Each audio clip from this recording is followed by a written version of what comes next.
नमस्कार, हमारे खास कार्यक्रम में आप सभी का बहुत स्वागत है। आपके साथ में हूं नलिनी पांडे। अशरफ, अतीक और आतंक, दुर्दांत भाइयों में से एक को गुनाहों की सजा मिल चुकी है, तो दूसरे को यानी कि अशरफ को यूपी पुलिस एक बार फिर से प्रयागराज लेकर जा रही है। यानी कि कल सुबह एक बार फिर से अशरफ पुलिस की गाड़ी में होगा। वही गाड़ी जिसके पलटने का डर है, वही गाड़ी जिसमें अतीक और अशरफ बैठने से डरते हैं। खबरें तो ये भी आ रही हैं कि अतीक को भी दोबारा यूपी लाया जा सकता है। देखिए प्रयागराज वापसी की जब भाई घड़ी आई तो माफिया की टेंशन कैसे बढ़ी है।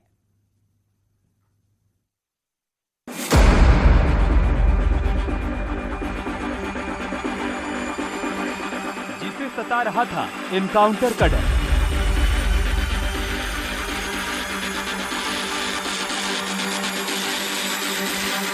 जो पुलिस की गाड़ी में कांप रहा था थर थर, डॉन का भाई, माफिया का भाई, शूटर्स का भाई, अशरफ भाई, जिसे एक बार फिर पुलिस प्रयागराज ला रही है। बरेली जेल पहुंची प्रयागराज पुलिस का काफिला एक बार फिर संगम नगरी के रास्ते पर होगा। जैसे 3 दिन पहले कांप रहा था अशरफ, एक बार फिर उसका वही हाल है। जरा पुराना बयान सुनिए। हाँ, मैं विधायक रहा हूँ, मेरे भाई सांसद विधायक रहे हैं, बहुत सारे लोग प्रचार में रहते हैं, हजारों लोग रहते हैं। फिर नई कहानी सुनाते हैं। बहुत कुछ कहना है, जाते में नहीं डरे थे लेकिन आते में डरे हुए हैं। हाँ, धमकियाँ दी गई हैं। उमेश पाल हत्याकांड में भी आपका नाम आ रहा है, कहा जा रहा है आपने। जेल में हूँ, मेरा कोई हाथ उसमें नहीं है। मैं जेल में रह के क्या कर सकता हूँ?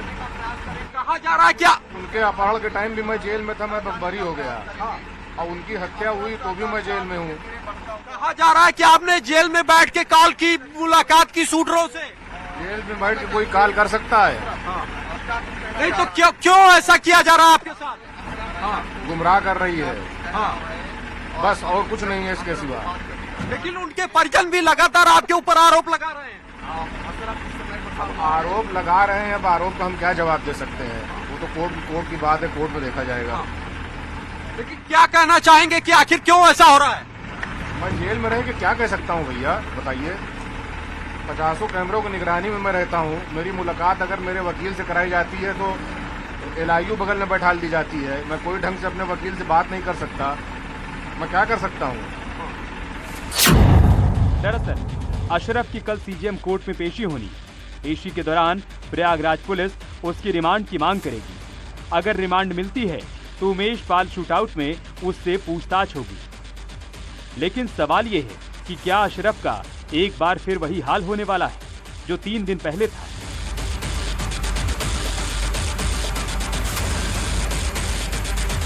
अतीक अहमद के भाई अशरफ को बरेली जेल से प्रयागराज लाया जा रहा है। इसके लिए 28 मार्च को ही प्रयागराज पुलिस ने वारंट भी इशू करा लिया था और गुपचुप तरीके से प्रयागराज पुलिस बरेली जेल पहुंच गई है और उसको लेकर कल तक यहां पर प्रयागराज पुलिस पहुंच जाएगी, जिसके बाद अशरफ को CJM कोर्ट में पेश किया जाएगा। सबसे पहले उसका जुडिशियल रिमांड मंजूर कराया जाएगा और जुडिशियल रिमांड मंजूर होते ही पुलिस 14 दिन की कस्टडी रिमांड कोर्ट से मांग सकती है और कस्टडी रिमांड मिलने के बाद पुलिस अशरफ को लेकर विभिन्न जगहों पर जाएगी और उमेश पाल शूटआउट के मामले में अशरफ से पूछताछ की जाएगी।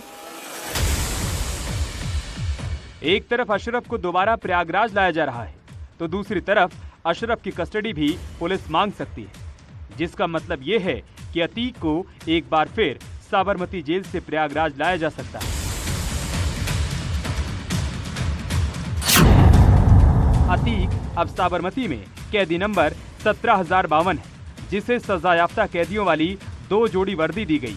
जेल मैनुअल के हिसाब से अतीक को अब रोजाना काम करना होगा और काम के बदले उसे 25 रुपए दिहाड़ी मिलेगी। अतीक को किसानी, माली, बढ़ई, सफाई जैसे किसी एक काम को चुनना होगा।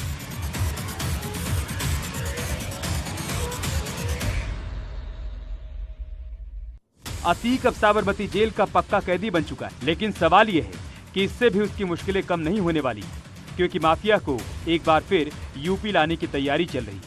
अगर कोर्ट से इजाजत मिलती है तो अशरफ की तरह अतीक भी दोबारा यूपी पुलिस की गाड़ी में होगा। दोबारा उसे गाड़ी पलटने के खौफ से 2-4 होना पड़ेगा। गाड़ी रेडी।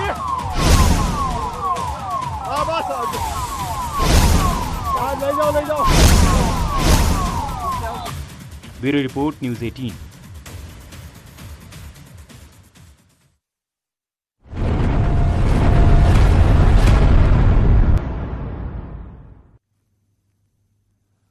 तो पूर्वांचल में अपराध का पर्याय रहा अतीक अहमद अब जराइम की दुनिया का अतीत बन चुका है। लेकिन अतीक अहमद के गुनाहों की कई कहानियां हैं जो पुलिस रिकॉर्ड में भी नहीं है।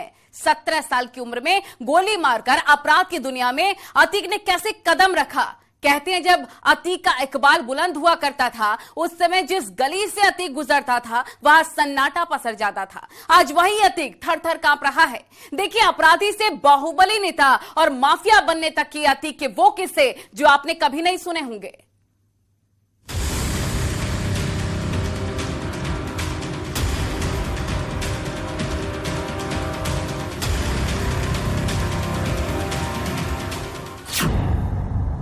था 1979 का जब प्रयागराज में बदमाश चांद बाबा का नाम बोलता था।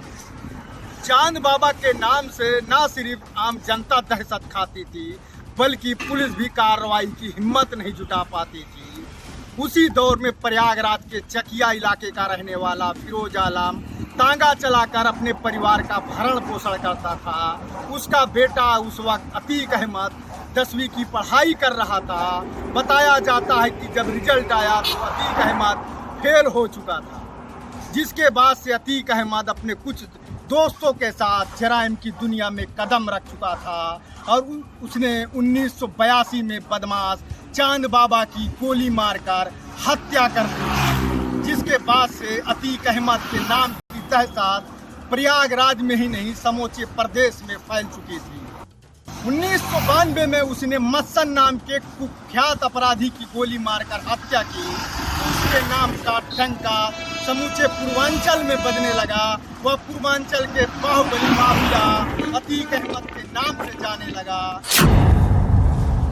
बाहुबली अतीक अहमद ने 17 साल की उम्र में 1979 में पहली बार शम्मन की हत्या की थी। मुंबई से अगवा कर प्रयागराज में हत्या किए जाने के बाद सवाल यह उठा कि आखिर मुंबई में भी हत्या करके शव फेंका जा सकता था।